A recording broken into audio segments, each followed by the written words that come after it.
Welcome back once again to the internet.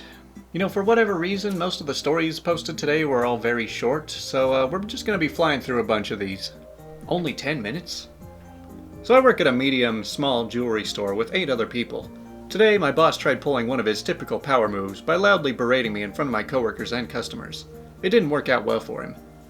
As a goldsmith, my job is to create, repair, renew, and adjust various items to customer specifications. Even though I've been in the industry for about 20 years, I'll be the first to admit to my limitations. I don't know everything, and I need help sometimes. Unfortunately, my boss is a bit of an alpha, and sees the need to assert dominance in the most petty ways. One of his favorite methods of demeaning people at work is to loudly declare how easy a repair is, and how little time it would have taken him. Today I found I had a particularly difficult repair, and asked him for advice. I was told to do it the way I assumed, but my boss noticed a few coworkers were around, and decided to squeeze a little posturing into his explanation. The boss says, "And you just reinforce the link by the clasp before running the first axle through. I know it's damaged, but it'll work just fine." And then now that he sees he has an audience, "I don't know why you're even asking. This job would only take me 10 minutes. 10 minutes? Now, I knew I was going to be working on this bracelet for at least twice that time, because it requires 4 cuts. 4 soldiers, 4 drilled holes, 2 pins, an acid soak, filing, polishing, and an ultrasonic bath. His intention was for people to see it took me much longer than 10 minutes, and assume I was slacking or inexperienced. The store was quiet when I answered. I say, "Really? 10 minutes? You should do it then. I'd love to learn how to be as good as you." He says, "You should know this. I'm not going to pay to teach you what you should already know." So it's quiet now. Everyone's listening. Even the salesgirl and customers went silent to hear the rest of the exchange. I say, "Of course, I wouldn't expect you to. I'm willing to forfeit an hour of pay to learn how to do this so quickly. I'll still work after the 10 minutes. He says, "I'm actually very busy, and..."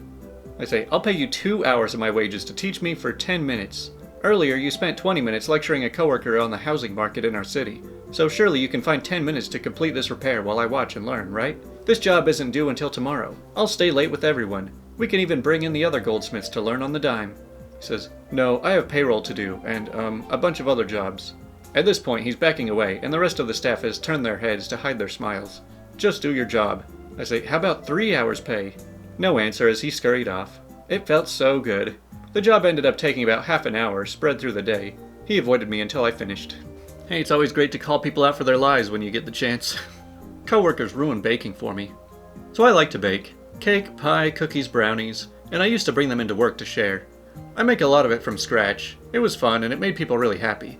Unfortunately, ChoosingBeggars ruined it. They started expecting it every day, which really drained my money. I was getting no help, too. I was staying up late trying to make desserts for these people, and then came the ChoosingBeggars. I want brownies with powdered sugar. I want cookies with walnuts. I want cake. I want another pie, but make it with cookies. I want caramel brownies. Why don't you make these double chocolate? I want a double chocolate. Why didn't you bring candy? I want. I couldn't keep up, and every time I didn't bring anything in, they would get angry and demand extra. It started becoming a chore, and I hated it. I eventually told them I wasn't going to bring anything in anymore, and they pitched a fit. Took them a while to understand I wasn't going to bring in any more sweets. It's taken a while, but I'm finally getting back into it. This might be a bit of a weird time for me to be bringing this up, but, why have I been reading stories for the last 6 months about just people being jerks? Like, what joy does anyone get from reading a story like these? I mean, I get some of them can be fun, because in the end it turns out to be some big revenge case or something. Or these, terrible people getting karma. But, so many of these stories is just I encountered a really crappy person, and that was about it. Entitled woman on the first date charges me $160 for her time, a $70 bill she ran up, and an Uber home. Hope she brought her wallet. So I went on a date recently, and it just seemed like she went because she was hungry. We get there, and I order water with a burger and fries. Pretty simple, came up to $15-ish. She ordered a ribeye, which came with the side, then ordered an additional side salad, which came up to 50-ish. 50. 50. Then ordered lava cake and cheesecake, to go. All in all, her order was around $70, and I think I see where this is going. It's going home, with her, because she has the waitress box up the steak, the included side, both cakes, and just eats the salad. When I asked her about it, she got upset, saying, "You asked me out, and if you didn't have the money, you shouldn't have asked, and it's my problem since she didn't bring her wallet." First off, you child of Lucifer, I do have the money, that is not your concern. The fact that you ordered so much and then had the audacity to take most of it home with you is crappy. The waitress comes by to check on us, and maybe 10 minutes after receiving the food in a to-go bag, she asks for the bill. The joint bill, to be exact. The waitress goes to get our bill, and I get up to follow her. I tell her to split the bill. I only had the burger and fries. Here's $30 and keep the change. I then walk out of the restaurant, leaving my to-go items. I get a text 5 minutes later from this darling of an adult child saying I owe her $160 for her time, the food, and the Uber. Granted, it was a jerk move because I did drive, but I'm not a wallet with legs. I immediately blocked her afterwards, and refused to speak with her or the mutual friend that set us up. The friend is clearly on her side, and is now an ex-friend due to a series of calls telling me I'm a trash human being for leaving a woman in that situation. Hey man, good on you for having the guts to do that. It's better than letting people walk all over you. I don't smoke, so I don't get a break? Okay. So I used to work as a server in college years ago. I happened to be pregnant at one time while waiting tables. Have you ever served while hugely pregnant? It's exhausting and your back and feet hurt all the time. But it's good money, so I just kept serving until I had my baby. At that time, smoking was still allowed in restaurants. Servers didn't really get official breaks because it's always busy and you're taking care of your tables. But smoke breaks were allowed, pretty much as often as you wanted when you could find 5 minutes.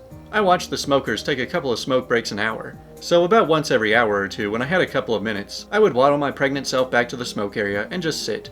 It felt great to be off my feet for a couple minutes. After about a week of that, I happened to be there at the same time one of the managers was smoking. I sat down and put my feet on a stool. The manager says, "Are you smoking?" I say, "No." He says, "Then get back to work. Smoke breaks only." I say, "Are you serious? Because I don't smoke, I can't sit for 2 minutes and put my feet up?" He says, "Smoke breaks only." I say, "Is that actually even a rule?" He says, "Back to work." Next day, a new rule was posted. All servers must be on the floor at all times while on the clock, except during smoke breaks or bathroom breaks. Alrighty then.